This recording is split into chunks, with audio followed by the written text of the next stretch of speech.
selamat sore teman-teman. Dengan Ira Latif di sini. Saya sekarang sedang berada di Rengas Dengklok. Apakah teman-teman familiar dengan kota Rengas Dengklok? Atau hanya dengar di buku sejarah? Nah, sekarang saya akan mengajak teman-teman untuk melihat suatu tempat yang memang bersejarah sekali di Rengas Dengklok. Dan ini rumah tempat penculikan Soekarno dan Hatta sebelum proklamasi kemerdekaan. Nah, itu dia di belakang saya, ini rumahnya, rumah sejarah Rengas Dengklok ya, di kota Rengas Dengklok. Ini sekitar, kalau dari stasiun Karawang itu sekitar 30 menit ya. Nah, jadi ini dia suasananya. Kalau dulunya ini katanya sih ini teman-teman ya, deket jauh terpencil tempatnya dan deket deket kayak hutan gitu ya. Ini rumahnya keluarga Jiao Ki Song. Oke, sebelum kita masuk kita lihat dulu bagian suasananya. Ini ada monumennya nih, nah oke, jadi rumah ini adalah rumah Bapak Jiao Ki Siong teman-teman, yang rumahnya sudah berusia sekitar hampir 100 tahun ya.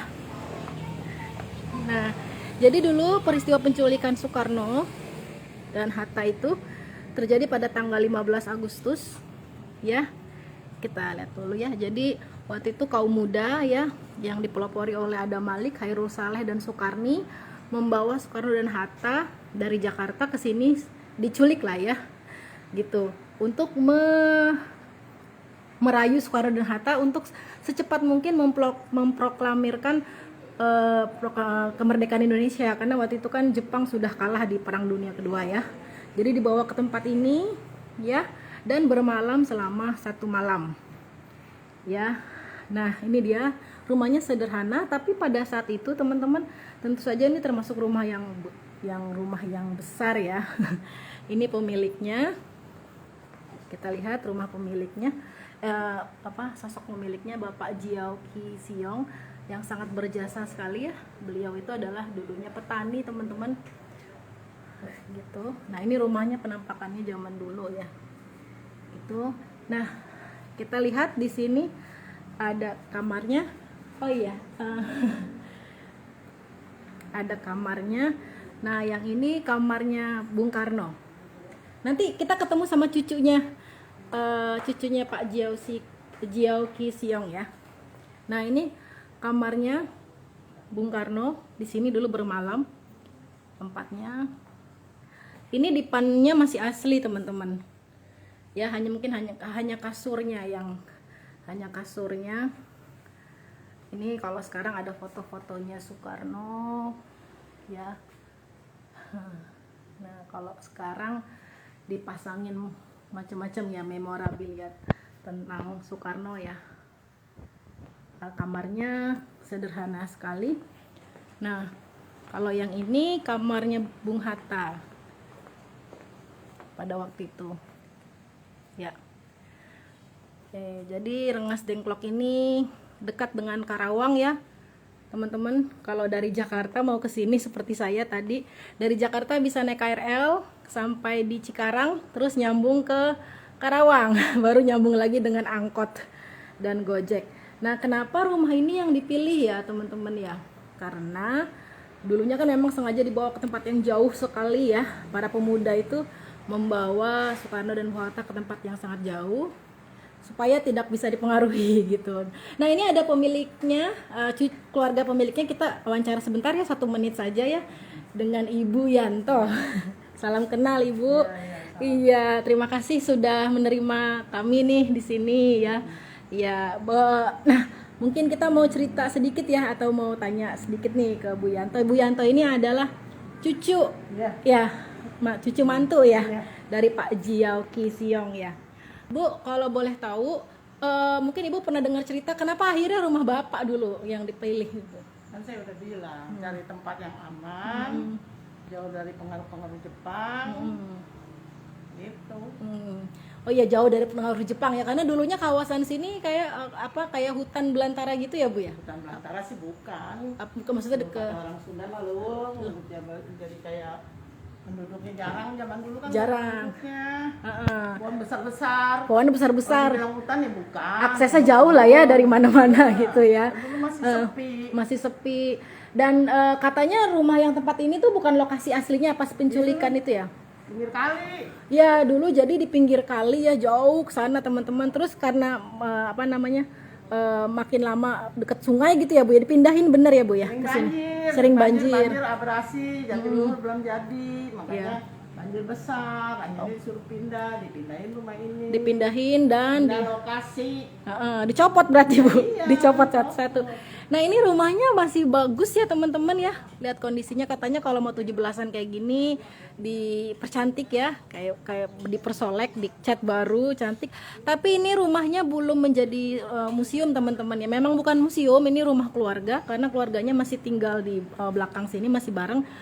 Bu Yanto, kalau boleh tahu, kalau ini kan menjelang 17-an, yang biasanya ada peringatan apakah di sini yang secara khusus? Nggak ada. Kalau peringatan apa-apa nggak ada. Cuman kalau Komunitas ya? Kalau buat acara ini itu nggak ada. Oh iya, komunitas ya. Selamat bergabung teman-teman. Halo, ini ada kawan saya nih, kayaknya nih Iski ya. Selamat bergabung, saya sedang di rumah Rengas Dengklok. Oke, kita sebentar saja ya teman-teman ya. Nah ini suasananya.